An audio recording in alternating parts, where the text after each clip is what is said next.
When I was a child, I lost my hearing while saving Liam White. Years later, just before the college entrance exams, he sabotaged my hearing aids to impress his girlfriend Chloe. As a result, I missed the opportunity to attend my dream school. After repeating a year, I finally stood at Yale's gates. Liam came to pick me up that day, casually grabbing my suitcase as he had so many times before.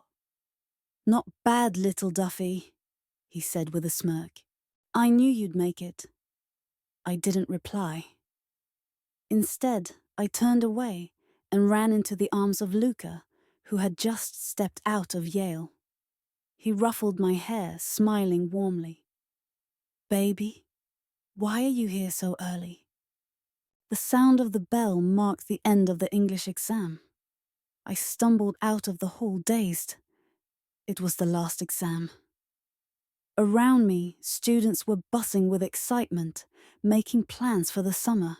"Chloe, what are you doing after this?" someone asked nearby. "Of course, I'm going on a date," Chloe chirped as she skipped past me, accidentally bumping into my shoulder. I staggered but was steadied by someone nearby. Without looking back, Chloe dashed toward Liam, her voice full of delight. "Liam, let's get some Western food. I've been craving it for so long." I looked up to see Liam leaning against the wall, his signature confident smirk on display. He glanced in my direction briefly before wrapping an arm around Chloe and walking out of the gates with her. As the crowd swirled around me, I removed my hearing aids, unable to stop the tears from streaming down my face. That evening, I confronted Liam. Someone had tampered with my hearing aids, causing me to miss critical sections of the German language exam. The settings had been altered, making voices audible, but the broadcast unintelligible. During the listening section, I panicked, guessing most of the answers and failing miserably. Only 2 people could have adjusted them: my parents or Liam. I only ever removed them to shower or sleep. The night before the exam, Liam had visited my house. My dad was still at work, and my mum had stepped out. Liam said he wanted to review notes and went into my room. When I emerged from the shower, he was gone. That must have been when he tampered with them, but I couldn't understand why. I texted him, and by 11:30 p.m., I was waiting for him outside his house. When he hadn't returned by 12:30, anger and frustration built inside me. I wanted to report him to the police, to see him punished, but I couldn't. Liam's father had once saved our family. When my dad fell gravely ill and required expensive treatment, Liam's father had stepped in, covering the medical bills and helping us relocate to the city. He even funded my education. Because of that, I had always been grateful, willing to overlook Liam's behavior. Whether he called me a country bumpkin, told his friends to avoid me, or isolated me during middle school, I held no resentment. Compared to the debt we owed his family, those slights felt insignificant. But this time, he had gone too far. This was about my future. The humid summer night felt suffocating as I sat on the steps outside his complex, waiting. Liam had promised to meet me at 11:30 p.m. But as usual, he didn't keep his word. By 1 a.m., he finally arrived, driving his red Ferrari, an ostentatious gift for his 18th birthday. The car's polished surface gleamed like a flame under the moonlight. He rolled down the window, his silver hair catching the light. Impatience was etched on his face as he asked, "Becky, what's your problem?" His voice dripped with disdain. I stood and followed his car into the complex. He played games, speeding up and slowing down to irritate me. But eventually he stopped. Yanking me into the car, he slammed the door shut. The air inside carried Chloe's perfume, a sweet, fruity scent mixed with faint traces of alcohol. Hesitant, I asked, "Did you drink?" He casually spun the steering wheel without looking at me. "Yeah." My stomach churned with unease. "You're drunk driving." "Let me out," I demanded. He laughed dismissively, but noticing my expression softened. Ruffling my hair, he said quietly, "Relax. I called a driver." He dropped me off at the entrance. His touch made my skin crawl, but I didn't dare react, afraid he'd drive recklessly if I upset him. Luckily, he withdrew his hand quickly, as he always hated physical contact with me. He parked the car in the garage and returned with 2 bottles of water, setting one down in front of me. "What are you doing here in the middle of the night?" "You're scaring me," he said, his tone almost mocking. I met his gaze and said clearly, "You tampered with my hearing aids." He didn't flinch. His response was casual, as though we were discussing something trivial. "What's the big deal?" Clenching my fists, I steadied my voice. "Why did you do it?" Taking a sip of water, he replied nonchalantly, "No reason. Chloe was upset that you always outscored her in German." So, yeah. For a moment, I was speechless. It was such a petty reason. Just because Chloe was jealous, he had sabotaged my future. I knew Chloe didn't like me. Liam and I had been close as kids, and she was probably insecure. But Liam, he knew how much the college entrance exams meant to me. How could he do this? I began trembling, feeling as though I'd been plunged into icy water. My ears buzzed as I managed to ask, "Do you realize this is illegal?" Leaning closer, he smirked. "So what, little Duffy? Do you have the guts to tell anyone?" That was the breaking point. I slapped him hard across the face. "Liam, you're a jerk," I shouted. Waiting for the exam results was agonizing. Like knowing an impending disaster was inevitable, but still hoping for a miracle. When the notification finally came, I stared at the screen, tears streaming down my face. 3 points. Just 3 points short of Yale. The laughter bubbling in my chest twisted into sobs, and I cried harder than I ever had before. That afternoon, I went to school to pick up my graduation certificate. When I walked into the classroom, everyone was already there. Having finished their college entrance exams, they had dyed their hair in various bright colors and crowded together, looking like a group of vibrant little figures. Liam sat with his chin resting on one hand, holding his phone in the other, chatting half-heartedly with someone nearby. "Liam, where's Chloe? Why isn't she looking for you?" someone asked. "We broke up," he replied casually. "What? When did you break up?" "She's annoying, and not even that pretty," he answered impatiently, glancing briefly in my direction. The group around him burst into laughter. "That's Liam for you, dumping the school beauty just like that." Bitterness welled up in my chest. Liam had called her annoying, but for her sake, he had sabotaged my hearing aids, ruined my future, and derailed my life. To him, I was nothing more than a toy to amuse himself with when he was bored. Swallowing my emotions, I flipped through my graduation certificate and buried myself in my phone, trying to focus on vocabulary. A knock on the desk startled me. Looking up, I saw Luca, the class president, standing beside me. "The teacher wants us to go to the office," he said. I nodded, rising to follow him. In the office, I helped the teacher organize student files while we chatted briefly. Afterward, Luca and I walked back to the classroom. The hallway buzzed with noise. It was the last day of school, and everyone was excited. Just before we entered, Luca handed me a piece of candy. "You don't look very happy," he said softly.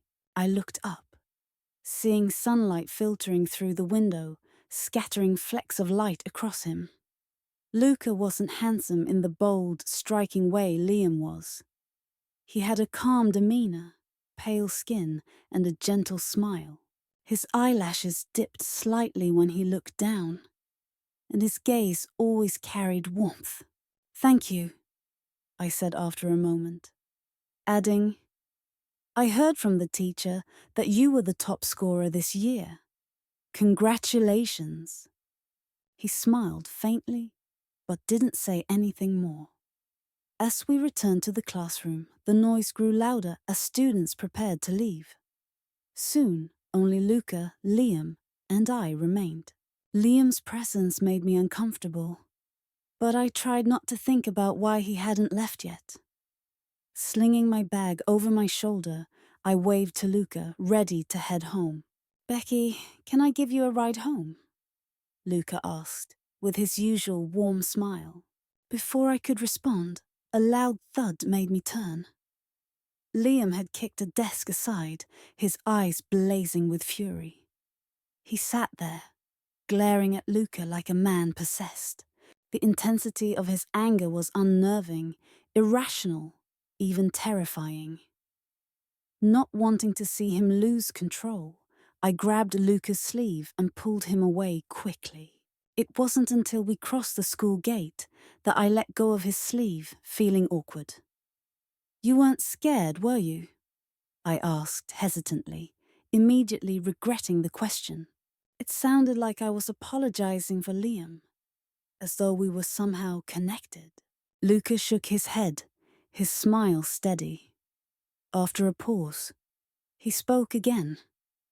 "Liam likes you." I shook my head instantly. He hates me.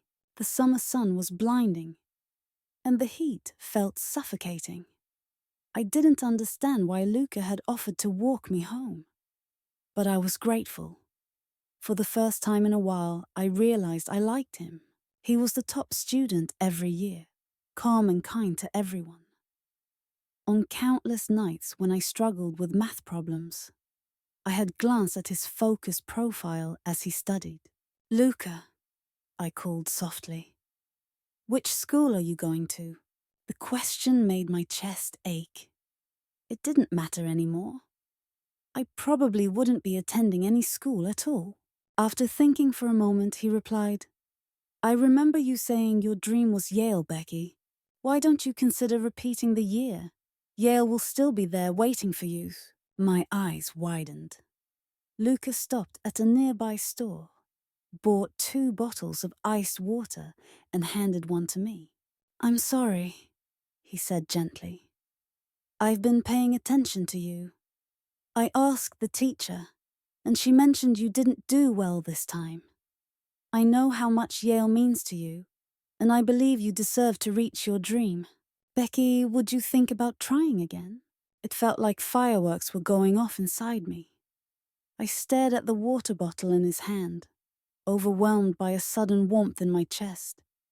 It was as if I had been drowning and had finally broken through to breathe again. When I got home, Mom told me Mrs. White had invited me over for dinner.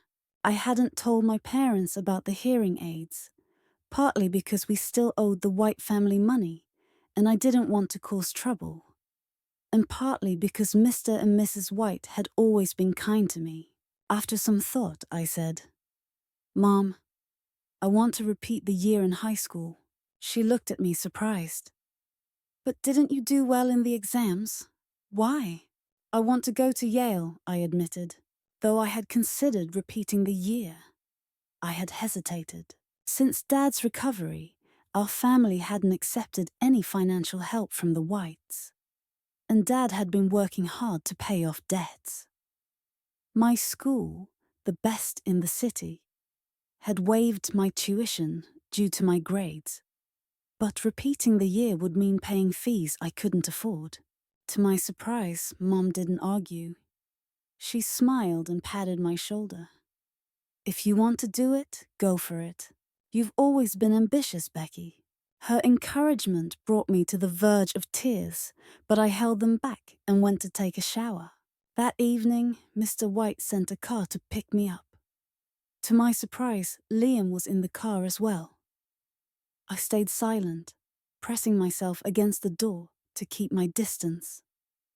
Liam seemed tense, impatiently tapping the door. The memory of slapping him lingered in my mind. The red mark on his face. The way he froze when he saw my tear-streaked cheeks. The car entered the Villa district, and Liam slammed the door as he got out. I followed quietly, trying to stay unnoticed. Mrs. White greeted me warmly, taking my hand. "Becky, dear, I've missed you. I had the housekeeper prepare all your favorite dishes, so eat plenty tonight." I nodded obediently. "Thank you, Mrs. White. Sorry for the trouble." While we chatted on the couch, Liam stomped upstairs, slamming his door shut. Mrs. White sighed. "That boy has been spoiled by me and your uncle. It's always better to have a daughter, isn't it?" I smiled politely. At dinner, Mr. White asked about my exam results. Becky did well, though it wasn't her best performance. "Have you decided which school to attend?" Mrs. White chimed in. "It's a shame you missed Yale by 3 points. But why not apply to the same school as Liam? You've known each other since you were kids. It'd be wonderful to go to college together." She laughed warmly. "I've watched you grow up, Becky. I really like you. Once you graduate, you two should come back and get married. Wouldn't that be wonderful?" My heart sank, knowing an argument was about to erupt. Sure enough, as soon as Mrs. White finished, Liam slammed his bowl down. "Who wants to marry this deaf girl? Is she even worthy?" he sneered. Mr. White's expression darkened. "You ungrateful brat! What are you saying? Becky lost her hearing because she saved you. I never asked her to save me. Why should I be guilt-tripped into this? Does saving me mean I'm obligated to marry her? That's ridiculous." Liam shouted. Caught in the middle of the chaos, I tightened my grip on my bowl, forcing a smile. "Uncle, Aunt, I've decided to repeat the year," I said. My voice steady.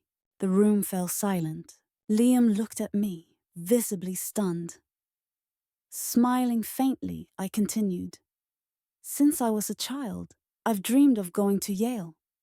I can't settle for this result." Mr. White was the first to react, nodding a few times and encouraging me to eat more. Later, on my way home, I received a message from Liam. "Are you really going to repeat the year? Why don't you just go to the same school as me?" I sighed, still feeling unsettled from the day's events, and replied, "Because I'm deaf, I'm not worthy of attending the same school as a young master." He didn't respond. I wasn't sure if he was mocking me or silently agreeing. Mr. White was right. My hearing loss was the result of saving Liam. It had happened not long after we moved to the city. Back then, Liam didn't despise me as much. He would use his pocket money to buy me dresses when he noticed I didn't have any. Once, he even brought me strawberries after teasing me for never having tasted them, calling me a country girl. Despite his condescending behavior, there were moments of kindness. I remember how his dark, tear-filled eyes would linger on my father, bedridden in the hospital. That's why I never mentioned the princess dress he bought me was too small. The tight sleeves barely allowed me to move my arms. At the time, my feelings for Liam were uncomplicated. He was the most handsome boy I knew, and apart from my parents, the kindest to me. Beyond gratitude, I liked him. Once, he took me to meet his friends. On the way, we argued, and one of his friends threw Liam's toy car onto the road. As Liam ran to retrieve it, a speeding car approached. Without thinking, I pushed him out of the way and was hit instead. I wasn't seriously injured, but I lost my hearing. Liam was devastated and swore to take care of me forever. After I was discharged, he tried to keep his promise, bringing me food and accompanying me to the hospital. Those were the happiest days of our relationship. Mrs. White even joked about arranging a marriage between us. I shyly looked down, feeling the warmth of Liam's hand as he secretly smiled. But when his friends learned about the accident, everything changed. They mocked him behind his back, then started calling him the little country girl's husband to his face. "Liam, you're so pathetic, stuck with this country bumpkin. You're going to turn into one too," they teased. Liam's face burned red as he dropped my hand and ran to his friends, leaving me behind. After that, he stopped visiting me. If I greeted him, he would avoid me, telling me to stay away. By middle school, he openly admitted he disliked me, and his friends made no effort to hide their cruelty. Our relationship deteriorated further, and the thing Liam seemed to hate most was being associated with me. In August, I started repeating my final year of high school. I hadn't slacked off during summer, so I was still familiar with the material. Occasionally, on weekends, I received messages from Luca. He would send photos of Yale, fascinating experiments, scenic views, or casual snapshots. I replied, "It's just as beautiful as I imagined." He responded, "It's only missing a Becky." During quiet moments, I would look at his messages, feeling a calm warmth in my heart before diving back into my studies. On National Day, Luca invited me to meet up. His hair had grown slightly longer, brushing over his eyes. "You look so different from high school," I teased. "The new hairstyle suits you." He nervously brushed his hair aside. "Really?" "My roommate said girls like this look." We talked for hours, mostly Luca, surprisingly. He paused at one point and asked, "Do you think I'm bragging?" Blinking, I took a moment to understand. "Of course not. Thanks for sharing. It makes me confident I'll love it there next year." Luca nodded earnestly. "You definitely will." One evening, while studying, I received an unexpected message from Liam. It was a photo of Luca walking me home, both of us laughing.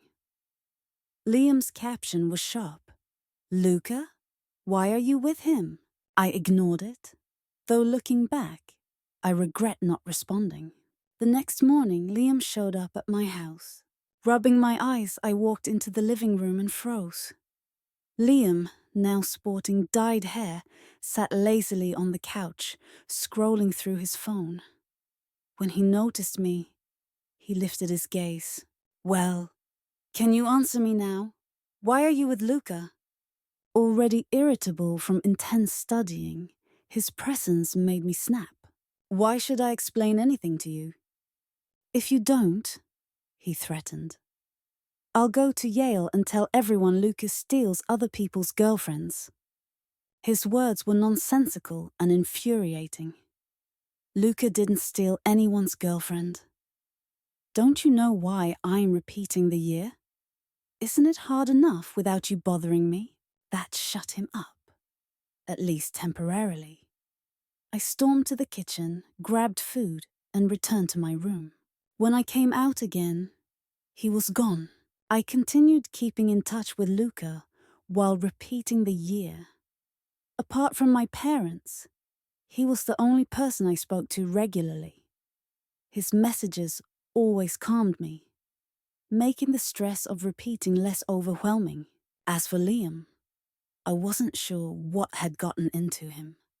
He had been messaging me more often lately, but every time I saw his name, I just couldn't bring myself to care anymore. On Christmas Eve, I blocked him. But at midnight, I received a message from Luca. Merry Christmas, little Becky. I hope all your wishes come true in the coming year. Smiling, I replied, Merry Christmas, Luca. I hope every day is a happy one for you. Moments later, another message arrived. Look out your window. Curious, I opened the curtains. In the distance, fireworks lit up the sky, though they seemed far away. I was about to reply, I see them. The fireworks are stunning. When I noticed a figure downstairs silhouetted in the night. The shadow waved, and the next moment, brilliant golden fireworks burst in the sky, illuminating everything. My phone chimed again. Little Becky, I hope our future shines as brightly as these fireworks. The cicadas buzzed in the height of summer. The last English letter was written. The bell rang, and the exam was over. I walked out of the hall, nearly running. At the entrance, Luca stood waiting, his warm smile aimed at me. The dazzling sunlight reminded me of the same day last year. I jogged toward him, throwing myself into his arms, and he hugged me tightly in return. Amid the noise and bustle, he spoke first. Becky, will you be my girlfriend? Burying my face in his chest, I muttered. Luca, this isn't how confessions are supposed to be. He laughed, pulling out a bouquet from behind him. Sunflowers, and a necklace shaped like a butterfly. Taking off the necklace, he gently placed it around my neck. The cool metal brushed my skin. I accepted the flowers, deliberately avoiding his eyes. You pass, boyfriend. Yale hadn't started its summer break yet, so Luca returned to school. Meanwhile, I found a part-time job at a small shop, spending my days slicing fruit and preparing milk tea. One evening, as I was cleaning tables, I saw Luca outside with a suitcase. It was a scorching July day, and he looked exhausted, his face pale from the sun. I blinked in surprise. Why are you here? He picked me up and spun me around. I missed you too much. I couldn't wait a second longer. I came straight here from the airport. Laughing at his antics, I patted his arm. Okay, put me down now. Pulling out the keys to my electric bike, I struck a playful pose. Come on, I'll take you home. I'm the boss now. Luca's eyes sparkled as he sat on the bike. I handed him my pink helmet, then grabbed my mum's helmet from the basket for myself. Hold on tight, I said, twisting the throttle. The bike was small, and Luca was pressed close behind me. His suitcase barely fit in front, forcing me to awkwardly adjust my legs on either side. It was absurd and perfect. When we reached my neighborhood, Luca suggested I head inside to cool off while he dropped his luggage at his place. Then he'd return to drive me home. Smirking, I asked, Why are you so eager to drive me home? Handing me an ice cream, he said, How can I let my girlfriend go home alone?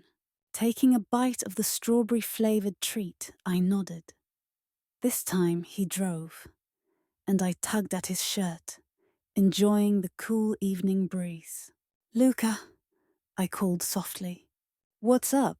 The teacher from Yale called me. Not surprised, he said confidently. You're that sure of me? Absolutely. Something stirred in my chest. Resting my head against his back, I nudged him slightly but stayed quiet. When we parted, our hug lasted long. Luca was tall, his arms strong, and I could hear the irregular rhythm of his heartbeat. I need to go, I murmured. He lowered his head, rubbing his face against my neck, making me laugh. Nervous about being seen, I pushed him away. Becky, he whispered. They say you saved Liam when you were younger. Yes, I replied, patting his back. Why? It bothers me, he said, his voice heavy with something darker. It makes me jealous. I tried to reassure him. Why be jealous of him? I hate him, he admitted. Okay, stop sulking. I really need to go. As he lifted his head, his lips brushed past my ear.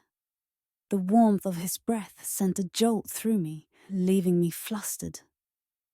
His faint scent of soap filled my senses as I turned and hurried inside. I nearly walked onto the wrong floor before finding the right one.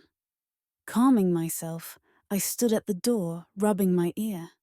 Suddenly, the door opened and I was pulled inside. It was Liam.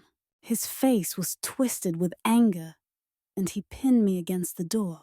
Are you crazy? I snapped. What are you doing with Luca? He demanded. What does that have to do with you? I shot back. He sneered. Everything. You're clearly my...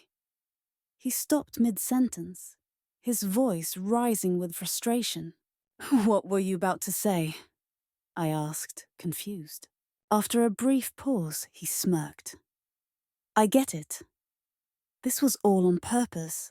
You ignored me, blocked me, and then flaunted your relationship with him just to provoke me. Nice try, but it won't work. Slamming the door, he stormed out. Still in shock, I slid to the floor. He's insane, I muttered to myself, struggling to steady my breathing. About half an hour later, my mum returned home. Where's Liam? She asked, scanning the room. I forced a smile. He said he had something to do, and left. That boy, didn't he say he wanted to stay for dinner? She sighed. Lowering my head, I said nothing. The second year at Yale started earlier for upperclassmen than for freshmen. I took Luca to the station, where he clung to my hand like a forlorn puppy. It'll be quick, I reassured him, ruffling his hair. When you come back, take me out for fun. He agreed, promising to pick me up. But just before the school year began, my parents had to return to our hometown unexpectedly. Their sudden change of plans sent me to the station earlier than expected. I decided not to tell Luca, thinking it would be a nice surprise. I intended to send him a message once I reached school, but as soon as I stepped out of the station, I saw Liam. He was casually leaning against the railing, focused on his phone. His bold hair color and loose black tank top made him stand out in the crowd. He was clearly there to pick someone up. I hesitated for a moment before heading toward the exit. As I passed him, he looked up and called my name. Becky. I stopped in my tracks and turned around, meeting his indifferent, almost mocking gaze. The station was bustling with people, but his voice rang out clearly. After a brief pause, I nodded. What a coincidence. Not really, Liam replied with a smirk. I'm here to pick you up. Before I could process his words, he smoothly took my suitcase. Let's go, little deaf girl. Startled, I opened my mouth to protest, but he grabbed my hand firmly and led me toward the car. Liam? Not bad, little deaf girl. I knew you'd pass the exam, he interrupted. His expression was oddly gentle, even proud, which felt unnervingly out of place, remembering how he had slammed the door in anger not long ago. I couldn't help but feel a chill creep down my spine. What do you want from me? I asked, unable to hide my unease. He frowned, his tone hardening. Don't overthink it. My parents asked me to pick you up. Which hotel are you staying at? Reluctantly, I answered, I'm going to school. The station was only a short drive from Yale. Liam tried to make conversation during the ride, but when I didn't respond, he grew visibly irritated. Giving up, he buried himself in his phone. I messaged Luca and closed my eyes, trying to calm myself. When we arrived, I grabbed my suitcase and said, I'll transfer the fare to you later. Liam stepped in front of me, blocking my way. What? You're going to pay me and then block me again? Frustration bubbled up. That's not what I meant. Then what do you mean, Becky? His voice was sharp, and the situation felt absurd. Finally, I snapped. Liam, I've already done what you asked. I've stayed out of your life. Why are you still bothering me? He froze, his mouth opening as if to say something, but no words came out. Just then, I heard a familiar voice behind me. Becky. I turned to see Luca walking quickly toward me, crossing the school gates. The sunlight reflected off his hair, creating a soft halo. Unable to hold back, I ran into his arms, and he wrapped me in a comforting embrace. Baby, why are you here so early?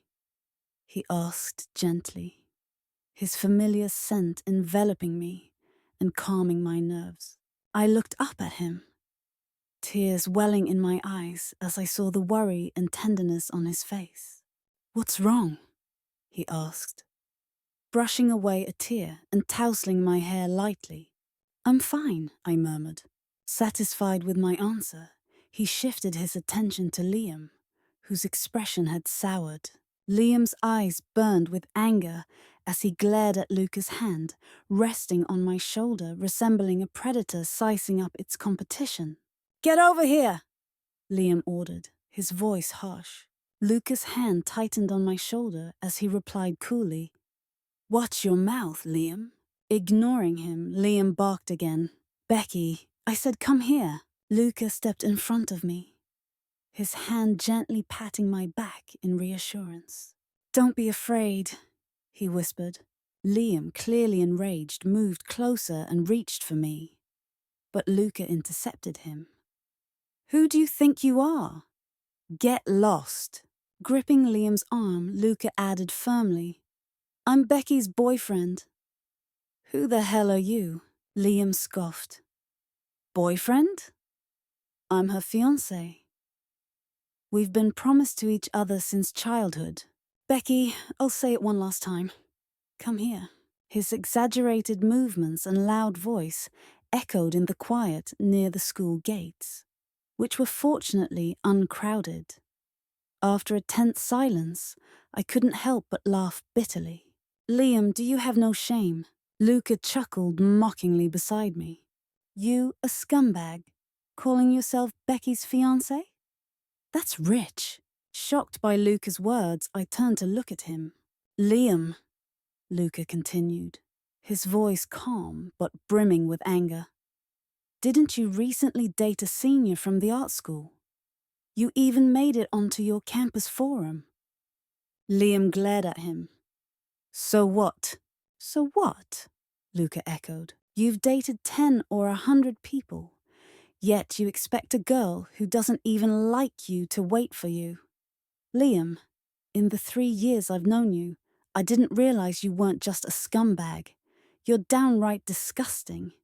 You insult Becky, say such cruel things to her, and now you have the nerve to call yourself her fiancé? Even if you had an engagement, do you think you're still worthy of her? Luca's clenched fists trembled slightly as he finished. I placed my hand on his and smiled softly. Then I turned to Liam, who stood frozen. You're the one who said a joke made by adults doesn't count, remember? Thanks for picking me up today, but let's leave the past behind. I don't want to see you again. Life at Yale was everything I had imagined. Busy and rewarding. The only downside was that Yale allowed visitors on campus, and Liam kept showing up. I couldn't understand his sudden change. He had despised me for years, yet now he wouldn't leave me alone. One afternoon, I was on a date with Luca. After dinner, we strolled by the lake, reminiscing about high school. For me, high school had been lonely. My hearing impairment kept me from joining many activities, and I didn't have close friends. I spent most of my time alone, reading in the classroom. But Luca was different. He was popular, with good grades and an easy charm that drew people to him. You were especially well liked in high school, I said. Even in my retake class, people would ask about you. Really? I thought you were popular too, he teased. No way. I don't think anyone liked me, I replied. He gently pinched my cheek. That's not true. I had a crush on you for all 3 years. Stunned, I looked up at him. You're joking, right? No joke, he said, smiling. He continued. Do you remember our first day as freshmen? We both gave speeches on stage. It was windy that day, and your short hair kept flipping up. When you walked past me, I caught a floral scent. You smiled at me, but then turned red and hurried away. I froze, my cheeks heating. It was true. I'd been so flustered that day that I avoided him out of embarrassment. Seeing my reaction, Luca ruffled my hair and laughed. Luca loved to kiss my earlobes, which were especially sensitive due to my hearing loss. His warmth would spread from my ears to the rest of my body, leaving me completely captivated.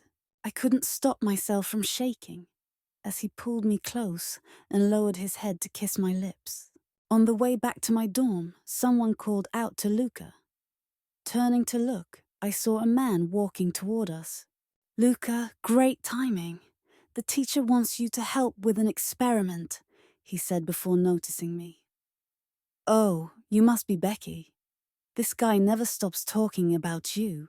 You're really pretty. Hi, I'm Terry, Luca's roommate. I nodded politely. Hi, I'm Becky. Terry hesitated briefly before apologizing. Sorry to interrupt your date. It's fine, I replied, turning to Luca. You should go. We're almost at the dorm anyway, and I can walk the rest of the way by myself. Luca smiled apologetically and handed me his bag. All right, but be careful on your way back. I'm not a child, I teased, waving him off. As I approached the dormitory, I suddenly ran into Liam near the entrance. His face looked tired and worn. The moment he saw me, he rushed over and hugged me tightly. Becky, stop being stubborn. Break up with him. I don't mind if you two were together before, he said abruptly. The situation caught me off guard, leaving me frozen for a few seconds before I started struggling against him. Let go of me, Liam, I said, my voice sharp. Becky! He called my name in a hoarse voice, his dark circles evident beneath his eyes. Stop being difficult. I know I've made mistakes, but I'm sorry. I'll care for you from now on. A wave of disgust washed over me. My stomach turned, and I regretted not insisting that Luca walk me all the way back. People were passing by, some stopping to watch the scene. Liam was well known in the nearby college town as a charming playboy, and I had seen his name mentioned on campus forums more than once. Some bystanders even began taking pictures. Trying to avoid making the situation worse, I swallowed my discomfort and spoke as calmly as I could. Liam, let go of me. We can talk. I won't run away. After hesitating for a moment, he finally loosened his grip.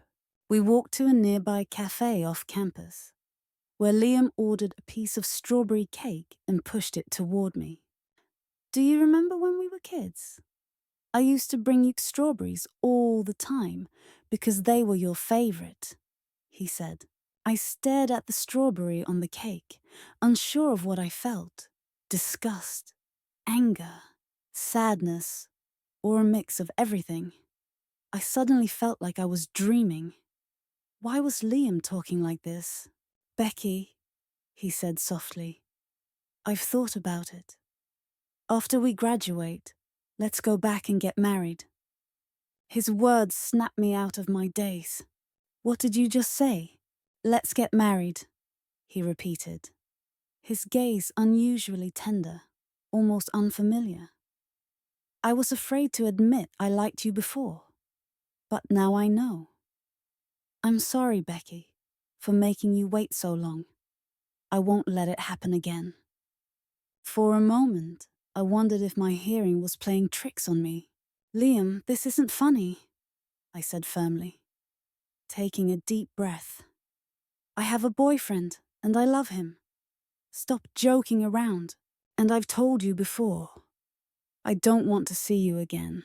I stood up to leave, but he grabbed my bag angrily, his face twisting with frustration. You don't like me anymore? Then why didn't you tell your parents I bullied you? Why didn't you tell everyone about your hearing aids? His words made my mind spin with frustration.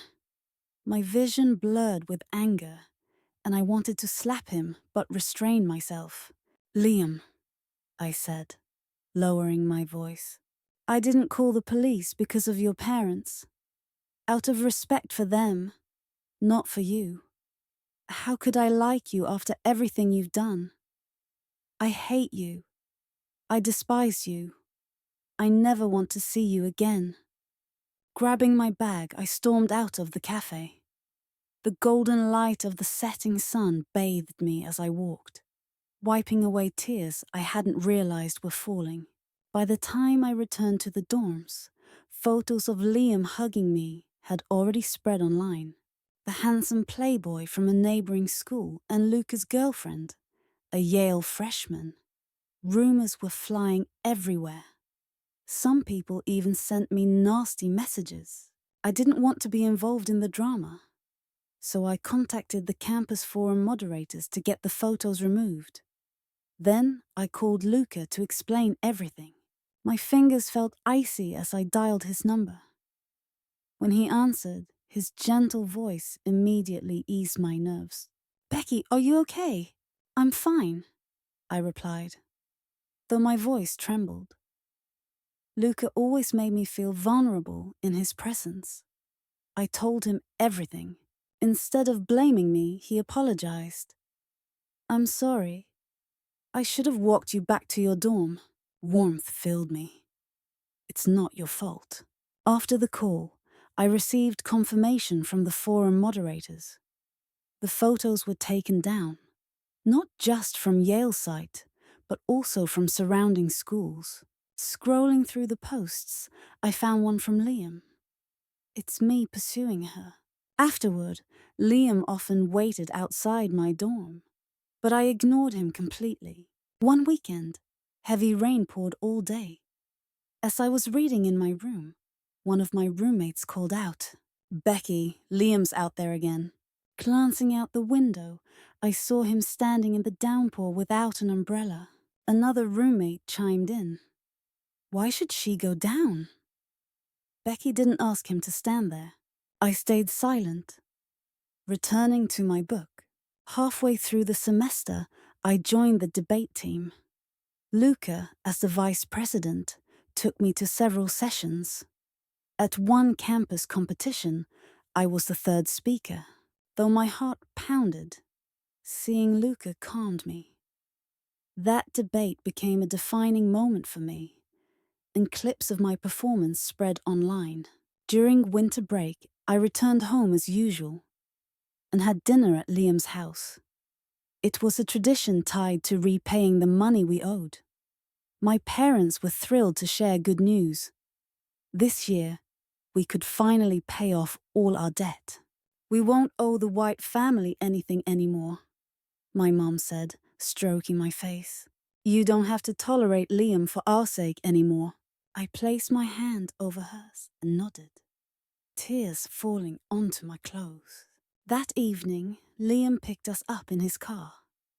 Though dressed formally, his brightly dyed hair stood out awkwardly. When he opened the door, he looked at me for a long moment, his gaze heavy. At dinner, my mom handed Mrs. White an envelope. This is wonderful news, Mrs. White exclaimed, covering her mouth in surprise. Turning to me, she added, I remember when I first met Becky, so small and just starting elementary school. And now, Look at her, all grown up and studying at such a prestigious university. It was a truly wonderful moment, earned through so much effort, as everyone laughed, reminisced, and enjoyed the atmosphere. Liam suddenly spoke up. I have some good news too, he said. Before anyone could react, he pulled out a ring, his gaze intense and focused on me. My heart raced. Just as he opened his mouth to speak, I cut him off. I have some news too, I said, forcing the words out. Under the curious stares of everyone present, I took a deep breath and said, Mum, Mr. White, Mrs. White, I'm in a relationship. The room fell silent. He's my high school classmate, I continued. And he's also at Yale now. The moment I finished, I saw Liam freeze. His hand hesitated for just a second before he silently put the ring back in his pocket. Mrs. White's face registered surprise for a moment as her eyes shifted between Liam and me. Forcing a smile, she said, That's wonderful. Since you're classmates, you must have a lot in common. You should bring him over for dinner next time. I let out a small, relieved laugh and nodded. As the attention shifted back to Liam, he paused for a couple of seconds before muttering, It's nothing. I just won a race recently. After dinner, my parents stayed in the living room, chatting with Mr. and Mrs. White, while Liam went out to the garden. About half an hour later, I received a text from him. Come outside for a minute. I hesitated, but eventually decided to go. As soon as I stepped outside, the scent of cigarette smoke hit me. Liam was leaning against a small table. When he saw me, he stubbed out the cigarette and spoke with a tone that was mocking and bitter. What's the deal? You've been with Luca long enough to introduce him to your parents? I said nothing. The silence stretched so long that I could hear my mom's voice faintly calling from inside. Becky, we're leaving now! As I turned to go, Liam stopped me. Pulling the ring from his pocket, he threw it onto the table. Take it, he said. No one else deserves it but you. Then, almost inaudibly, he added, I'm sorry. The garden was shrouded in darkness. His head hung low, hair falling over his face as if he were deep in thought. Sighing, I placed the ring back on the table and walked away. The spring semester of my sophomore year began. Lucas started his own business while I kept busy with the debate team. Despite our hectic schedules, we still found time to eat together. How do you look even skinnier after the winter break? He teased, frowning as he piled more food onto my plate. Laughing, I pushed his hand away. I can't eat all this. After dinner, he bought me milk tea. Your hands are freezing, he said, placing the warm cup in my hands. The heat spread through my palms, chasing away the chill. I took a sip and wrinkled my nose playfully. It's so sweet. He squeezed my hand gently. I'm going out of town this weekend. I blinked, confused. Where are you going? It's a secret, he said with a grin, leaning in to nuzzle my neck. It tickled, and I tilted my head with a laugh. All right, keep your secret then. Last semester, one of my roommates helped me get a tutoring job. The location was a bit far, but the pay was great and the child I taught was adorable. On Saturday, I packed my materials and waited for the bus as usual. The ride was quicker than expected, since there wasn't much traffic. But I started feeling carsick. Driver, could you slow down a bit? I asked. There's no traffic, he replied. I'll drive faster so you can get there sooner. The car sped up instead, making me frown.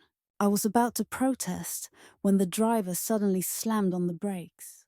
The force threw me forward, my head colliding with the seat in front of me before the seatbelt yanked me back.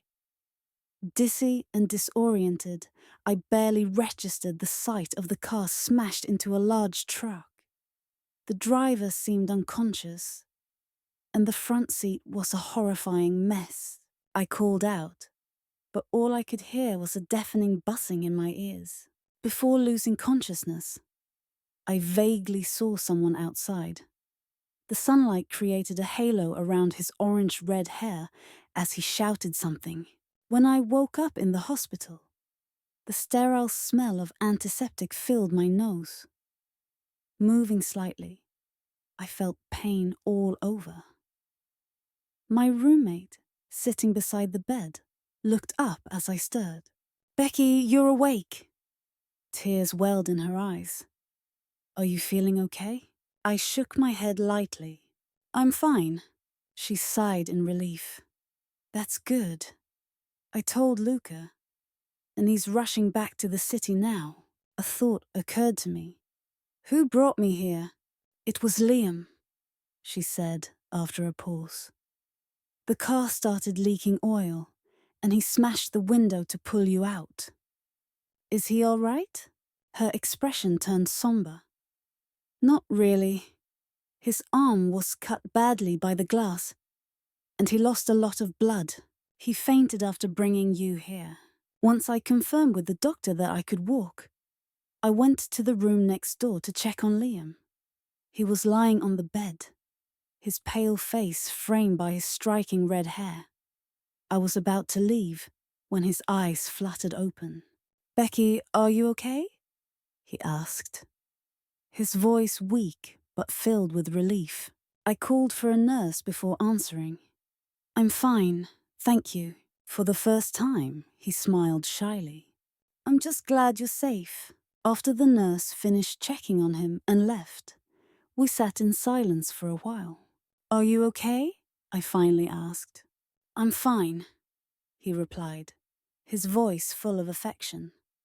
"As long as you're all right, I'd give my life for you." A bittersweet emotion stirred in me, indescribable yet overwhelming. He let out a soft laugh. "Can't you like me even a little?" "Liam," I said, cutting him off. "Don't become the kind of person you hate most."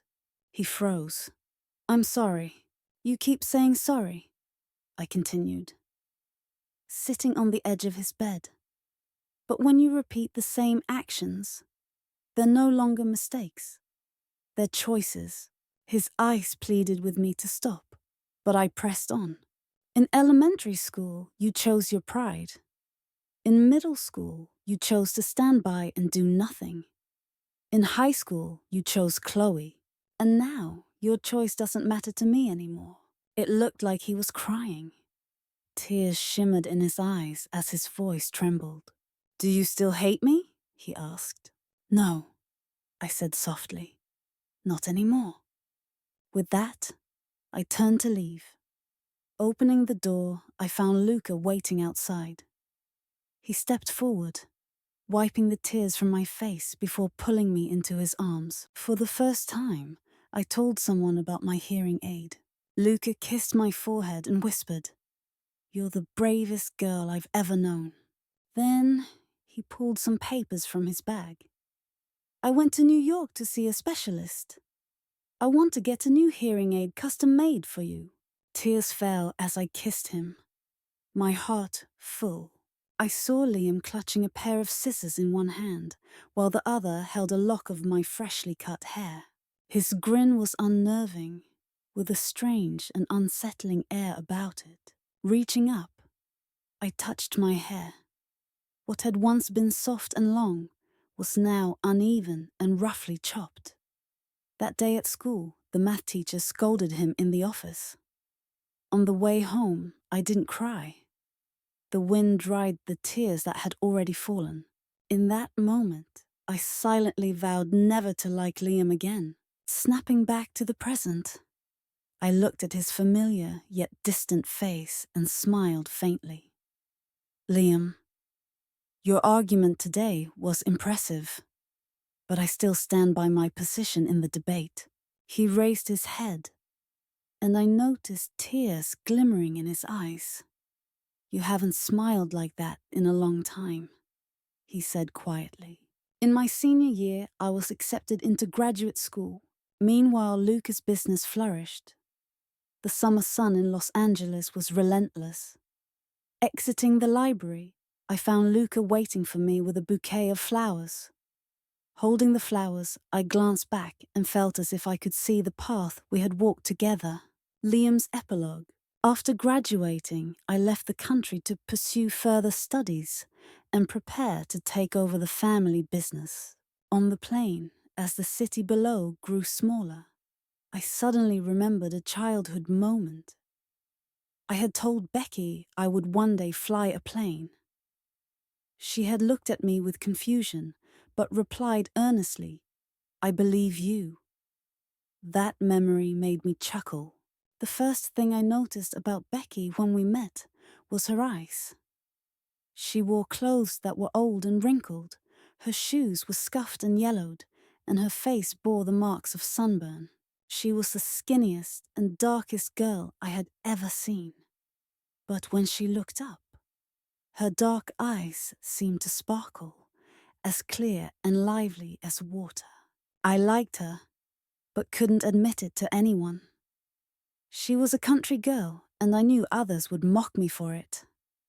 I secretly snuck fruit from my house for her, and pretended to be reluctant when my mother and I went out to buy her a princess dress.